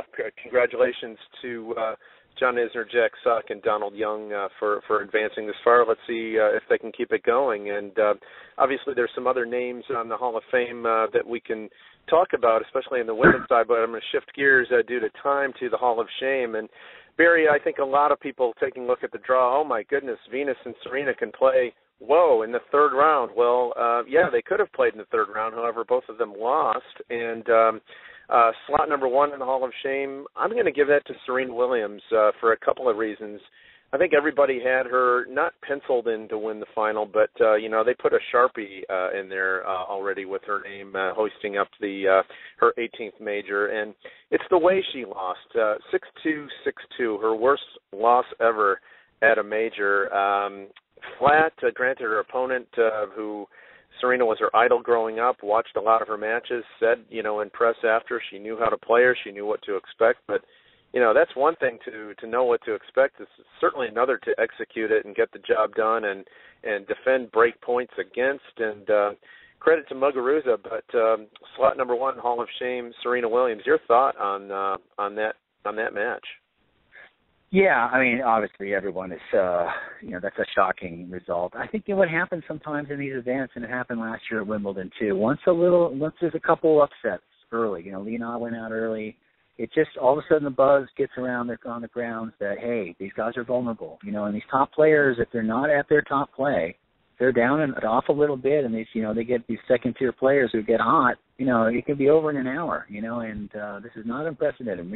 Serena's lost quite a few matches like this over the years, maybe not quite as convincingly, but she lost to Panetta, she lost to Lisicky at Wimbledon, she lost to Ivanovic, badly this last year at Australia, and then Salone before that. So she's not money in the bank at the majors. I mean, when she's Serena, she can be so dominant, but if she's off at all, she's very vulnerable in these tournaments, and it's proven to be the case now, quite more often than not. Now she's losing more of these than she's winning. That's her current experience.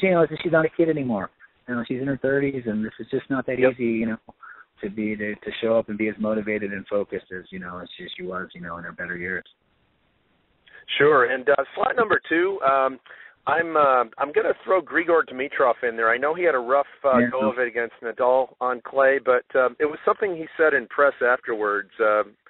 Namely, I had some personal things coming into this match, and I know tennis players are human beings and not robots, but this is round 1 of a major. You're the 11th seed, granted a tough matchup against Karlovic, but you've played the game, Barry. What are your thoughts on Dimitrov? So many people talking about him, and he loses in straights. It's a disappointing result. I was back in New York. I watched he lost 5 sets in the first round to Sousa last year at U.S. Open. I was like, wow, that's just a terrible loss for a player of that caliber, who really is being touted as the heir apparent, and when he's got it going on, he can play to that level. He needed to step up here and have a great result. He's got to find a way to win that match. I'm sorry, Karlovic is as well as he may have played. You've got to, if you want to be considered a champion and in the conversation as the next generation of stars to take over, you got to win that match. I mean, you got to be able to advance, consistently in these tournaments. You can't go out 3 sets in the first round. That's not acceptable. Yeah. So you made a good point. I mean, whatever's going on privately, but these guys, they're professionals. He's been out there a long time. You get that stuff taken care of, and you show up for your majors. You got to perform. Sure. Yep. A couple minutes left in the show, Barry. Wanted to get your finalists and champions on both the men's and the women's side, please. Well, you wouldn't bet against the Globetrotters in basketball, so I don't know how you bet against Nadal, in Roland Garros. I mean, it's in fashion to try to get cute and take Djokovic because he's knocked on the door a few times, and Nadal's had a little vulnerability this clay court season, but he's lost 1 time in 3 out of 5 matches on clay in his whole life. So I think you've got to, it's hard to look beyond him. Obviously, it's a 2-horse race in my opinion. I think Djokovic and will meet again, and in that match, in that finals, it's just hard for me to believe that anyone's going to beat him on that center court. On the women's point, I'm sorry, go ahead. Yeah, I'm going 50 and a half Djokovic, 49 and a half Nadal. Yeah. Very close. It's in vogue. Yeah. Eventually, we're going to be right betting against him, but I don't think you're not going to cash a lot of tickets betting against that guy there. He's he's special. He really is, and it's going to be really hard to. If he's healthy, he's tough to beat. And your thoughts on the women's side? Boy, oh boy, yeah, you got to reevaluate your women's thing every match here because it seems like when they're dropping like flies. Tough to say. I think so much of it's just trying to get through this first week. It just seems that right now they're all looking a little shaky out there. I'm a Maria fan. She's from out here. I believe in her competitiveness. I just think she's tougher mentally than a lot of these other gals. Mm-hmm. Even if she's proven that she can win without her best. And a lot of these other gals are not capable of that often. They fold up pretty quickly. So I'm going to go with Maria on this one. I think she's got. I think when Serena gets out of the draw, her shoulders relax and she knows that this tournament's very winnable and she's capable of rising to the occasion. Yeah, who do you think might oppose her in the final, Barry? Boy, I'm not familiar with the exact breakup of the draw, but I'm a Stosur fan. I mean, Stosur, she's got. I think she's ready to make a run again. When she's healthy and playing well, she can go deep in these events. So, but I'm not exactly. I don't know the draw in front of me now, so I'm not exactly sure. Let me give you some names from the bottom half. Kuznetsova, Ivanovic, Stevens, Halep, Yankovic, Irani. Go with Halep. I think Halep has been fantastic this last calendar year. I don't think anyone's had a larger rise in the rankings. She's one of the cleanest ball strikers I've ever seen. She's confident. She's healthy. I mean, she is. It could be her time, and that's a wide open draw there. That's something that she could really take advantage of. I think that's a good opportunity for her. So I'll take Halep on that bottom half. That's actually my selection at this point after 2 rounds are through as well. Maria Sharapova, as you mentioned, the shoulders loosen up, almost like when Mr. Nadal vacates a tournament, Roger Federer has a different outlook on the tournament as well. I'm going Maria Sharapova over a very gallant effort from Simona Halep in the women's final. So we've got all 4 finalists the same. Barry, you've got Nadal over Joker. I've got Djokovic over Nadal, and we both agree Maria Sharapova over Simona Halep in the WTA final. And it's a wrap for today. I really appreciate you being on the show, Barry. And for Barry Buss, this is Pete Zebron on Passing Shots on the Pro 10 Radio Network. Good night, and God bless. Thank you.